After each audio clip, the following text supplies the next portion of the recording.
Is being pushed against the wall, जैसे किसी को दीवार के साथ उसको दबाया जाए, तो इस तरीके से उसको इन्होंने, जो कांग्रेस हाईकमांड थी, जो उनका एक तरीकाकार रहा। दूसरी बात मैं कहता हूं कि आपने देखा होगा कि यहाँ प्रदेश की लेवल पर भी पिछले 3-4 साल से संगठन में काफ़ी खींचातानी चल रही है, और जो कांग्रेस में कोई अपनी लोगों में पोजीशन रखते थे उन लोगों को साइडलाइन किया गया था, और आपस में इनकी एक गुटबाजी यहाँ चल रही थी, जिसकी वजह से कांग्रेस यहाँ कमज़ोर हुई। और मैं ये कहूँगा कि जो रियासत जम्मू कश्मीर में पिछले 4-5 साल से उथल पुथल चल रही थी यूटी बनने की वजह से, अदरवाइज भी, तो उसमें कांग्रेस, इंडियन नेशनल कांग्रेस को जो एक डिसीजिव रोल प्ले करना चाहिए था, एक निर्णायक रोल जो प्ले करना चाहिए था, वो इन दी एब्सेंस ऑफ ए निर्णायक लीडर, जो एक फैसला लेने वाला नेता हो, गुलाम नबी आज़ाद जैसा, उसकी एब्सेंस की वजह से यहाँ जो पार्टी है वो आगे नहीं बढ़ सकी, पार्टी में कमज़ोरियाँ रहीं। दूसरी बात, जैसे आपने प्रश्न किया राहुल जी के बारे में, जो आज़ाद साहब ने कहा, मैं तो टिप्पणी उस पर नहीं करना चाहूँगा, लेकिन आज़ाद साहब तो बहुत सीनियर हैं और उनके साथ काम किया उन्होंने, सोनिया जी के साथ, इंदिरा जी के साथ, राजीव जी के साथ काम किया। वो तो डेफिनेटली, उन्होंने अगर कोई राहुल गांधी जी के बारे में कहा था, उन्होंने सच ही कहा होगा कि उनको जानते हैं वो। लेकिन ये तो आम अगर आप गांव में भी चले जाओ तो वहाँ भी लोग इस नतीजे पर पहुँचे हैं कि कांग्रेस की ये दशा किसकी वजह से हुई है। मैं इशारों से आपको कह रहा हूँ, वो तो लोग भी यही कहते हैं। ये तो आज़ाद साहब का कहना तो बड़ी बात है, लेकिन लोग भी ये कहते हैं। तो इसलिए जब ये सारी स्थिति आज सामने आई, तो आपने देखा होगा कि मैं पिछले 1.5-2 साल से ज़्यादा मीडिया में नहीं जाता रहा, और ज़्यादा मैंने अपना जो ध्यान था वो सामाजिक एक्टिविटी की तरफ मैंने केंद्रित किया हुआ था। इस वजह से बिकॉज कांग्रेस का संगठन जो था, जो उनको काम करना चाहिए था जिस ढंग से, वो नहीं कर रहा था। तो इस हालात में जब आज़ाद साहब ने इस्तीफ़ा दे दिया, कांग्रेस को गुड बाय कह दिया, और हम तो आज़ाद साहब के साथ थे, हैं और रहेंगे, तो उसमें मैंने भी सोचा कि इस हालात में जब कांग्रेस अपना रोल नहीं यहाँ कर रही है, कांग्रेस जब एक निर्णायक रोल नहीं कर रही है लोगों के लिए, लोगों के समस्याओं का समाधान करने के लिए, तो कांग्रेस में रहने से कोई फ़ायदा नहीं।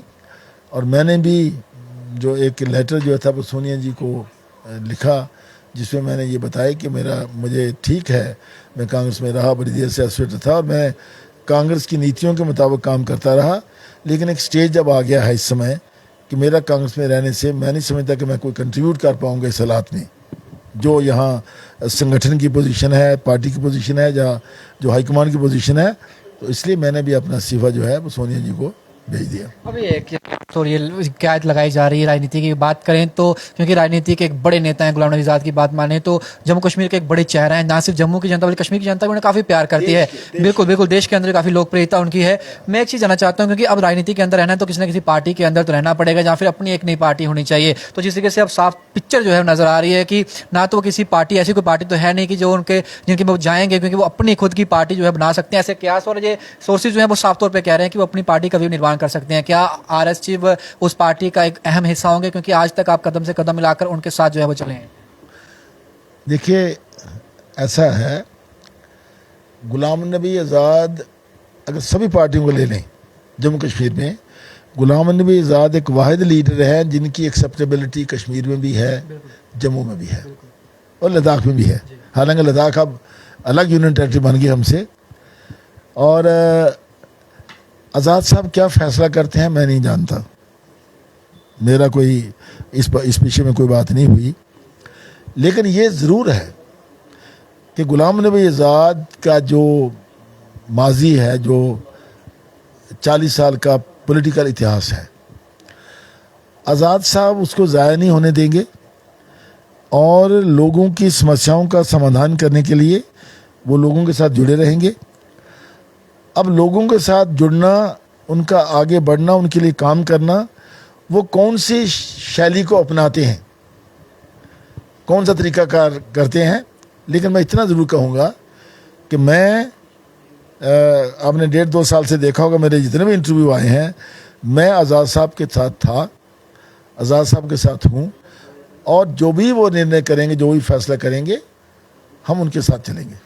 लास्ट सवाल आपसे रहेगा, जम्मू कश्मीर के अंदर अब कांग्रेस की स्थिति, क्योंकि गुलाम नबी आज़ाद जब जम्मू वापस लौटे, जम्मू कश्मीर वापस आए थे, और राज्यसभा के अंदर जो उनका लास्ट भाषण था जिसमें प्रधानमंत्री और दोनों ने आपस में जो थी बातचीत करी, भावुक भी हुए, दोनों ने कुछ अपने अहम पल जो थे वो साझा करे एक दूसरों के साथ।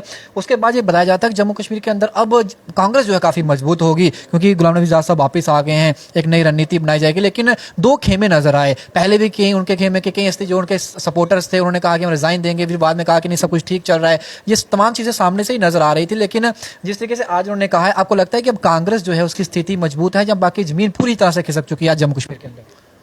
आज़ाद साहब ने गुड बाय कह दिया, कांग्रेस को गुड बाय कह दिया। तो अगर आज़ाद साहब ने कांग्रेस को गुड बाय कह दिया तो कांग्रेस की स्थिति मजबूत होने का सवाल ही पैदा नहीं होता। भल्ला साहब ने आज उनसे इंटरव्यू किया गया है और उन्होंने वर्किंग प्रेसिडेंट, उन्होंने कहा है कि उनकी निजी कोई राय हो सकती है, लेकिन कांग्रेस आगे भी डटी रही, आगे डटी रहेगी, हम जो है लोगों के बीच जाएंगे, लोग हमारा विश्वास दिलाएंगे। ये पॉलिटिकल स्टेटमेंट्स हैं, मुझे नहीं पता कि उन्होंने क्या कहा क्या नहीं कहा, ये उनका व्यू है। पॉलिटिक्स में ऐसे भी लोग हैं जो चुनाव में यहाँ एक भी सीट नहीं होती तो वो कहते हैं जी हम सरकार बनाएंगे।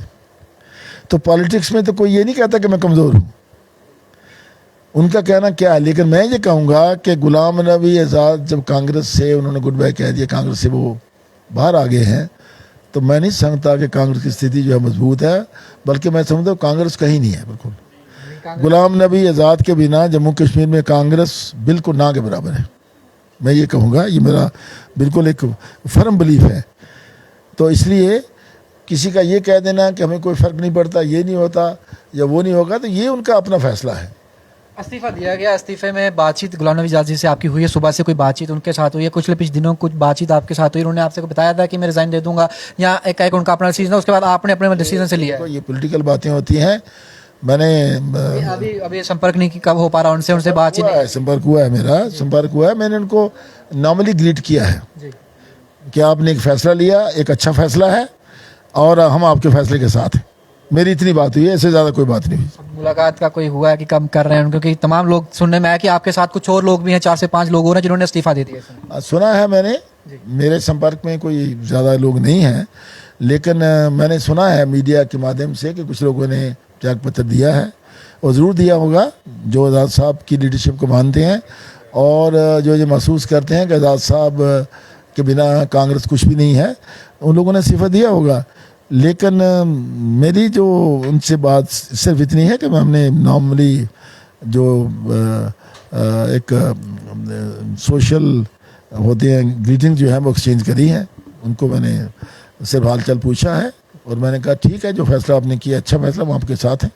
चलिए, बहुत शुक्रिया आपका समय देने के लिए। Thank you very much. Thanks. RS chief ji हमारे साथ से सीधी बातचीत हमने उनसे करी है, क्योंकि इस समय जम्मू कश्मीर के अंदर राजनीतिक उठक बैठक जो है उस समय चल रही है, और साफ तौर पर स्पष्ट है। और जिस तरीके से गुलाम नबी आज़ाद एक बड़ा चेहरा कांग्रेस से, एक former chief minister Jammu Kashmir, उनका इस्तीफा, और उसके बाद एक एक कर जो है बड़े नेता कांग्रेस से जो है कांग्रेस का दामन छोड़ रहे हैं, और अब क्यास लगाए जा रहे हैं कि जम्मू कश्मीर की राजनीति के अंदर एक नई पार्टी जो है वो दस्तक जल्द ही देगी। जिस तरीके से पंजाब की राजनीति के अंदर कैप्टन अमरिंदर सिंह की बात करें, उन्होंने अपनी नई पार्टी बनाई, उसके साथ उनका कई उनके खेमे और उनके सपोर्टर्स होते हैं उनके साथ है। अब गुलाम नबी आज़ाद का इस्तीफा कई बातों का इशारा करता है कि जिस तरीके से कांग्रेस ने नीति अपनाई, जैसे राहुल गांधी जी की नीतियां जो रही 2014-2019 का लोकसभा चुनाव रहे, जिसमें उन्हें हार का सामना करना पड़ा, वो तमाम चीजें जो है इस तरफ इशारा करती हैं कि अब जम्मू कश्मीर के अंदर राह आसान नहीं है कांग्रेस के लिए। आपको क्या लगता है? मेरा कमेंट बॉक्स में रखिएगा, वीडियो को ज्यादा शेयर करेगा। बाकी बड़ी तमाम अपडेट्स के बढ़ रहे हैं बाहू एक्सप्रेस पर। इधर के साथ शुभम लंगे, बाहू एक्सप्रेस के लिए। जय हिंद।